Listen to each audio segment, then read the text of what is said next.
Day 2 of 25 Christmas days വിത്ത് കാവ്യ.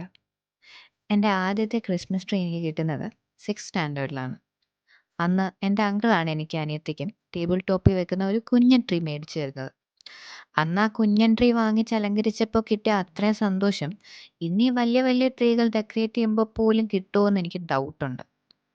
അപ്പോൾ നമുക്ക് tree set ചെയ്താലോ? അതിനിടയ്ക്ക് ഞാൻ ക്രിസ്മസ് ട്രീയുടെ കഥ പറയാം. പേര് ക്രിസ്മസ് ട്രീ എന്നാണെങ്കിലും ക്രിസ്മസിനെക്കാളും പഴക്കമുണ്ട് മൂപ്പർക്ക്. പണ്ട് കറണ്ടൊന്നും ഇല്ലായിരുന്ന സമയത്ത് ഡിസംബർ കാലത്ത് തണുപ്പ് കൂടിയ യൂറോപ്പ് പോലെയുള്ള സ്ഥലങ്ങളിൽ ആൾക്കാർ കാട്ടിൽ നിന്നും എവർഗ്രീൻ മരത്തിൻ്റെ ചില്ലകൾ വീട്ടിൽ കൊണ്ടുവെക്കുമായിരുന്നു. ഇരുട്ടും മഞ്ഞും മാത്രമുള്ള ആ ഡിസംബർ ദിവസങ്ങളിൽ പച്ചപ്പ് ആളുകൾക്കൊരു പ്രതീക്ഷയായിരുന്നു. വീണ്ടും പ്രകാശത്തിൻ്റെ നാളുകളിലേക്കുള്ള ഒരു പ്രതീക്ഷ.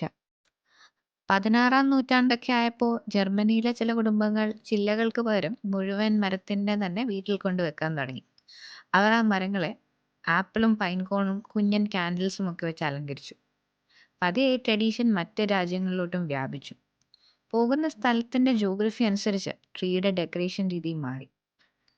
ഇലക്ട്രിസിറ്റി എത്തിയതോടെ ക്യാൻഡിൽസിന് പകരം ഫെയറി ലൈറ്റ്സ് നമ്മുടെ ക്രിസ്മസ് ട്രീകളെ ലൈറ്റപ്പ് ചെയ്യാൻ തുടങ്ങി. പണ്ട് നൂറ്റാണ്ടുകൾക്ക് മുൻപ് മനുഷ്യർ അവരുടെ പ്രതീക്ഷകളും സന്തോഷങ്ങളും അണയാതെ സൂക്ഷിക്കാൻ ഉണ്ടാക്കിയ ഒരു കസ്റ്റമാണെന്ന് മനസ്സിലാക്കുമ്പോൾ കൗതുകം തോന്നില്ലേ? ഓരോ വർഷവും നമ്മൾ ട്രീ വെച്ച് അലങ്കരിക്കുമ്പോൾ നമ്മളും ആ ട്രഡീഷൻ മുന്നോട്ട് കൊണ്ടുപോകുന്നു. ഇത്തവണത്തെ ട്രീ കുറച്ച് പേഴ്സണലൈസ് ടച്ച് ഉള്ളതുകൊണ്ട് കുറച്ചുകൂടെ പ്രിയപ്പെട്ടതാണ് എനിക്ക്. എങ്ങനെയാ, ഇഷ്ടപ്പെട്ടോ? So see you on day 3.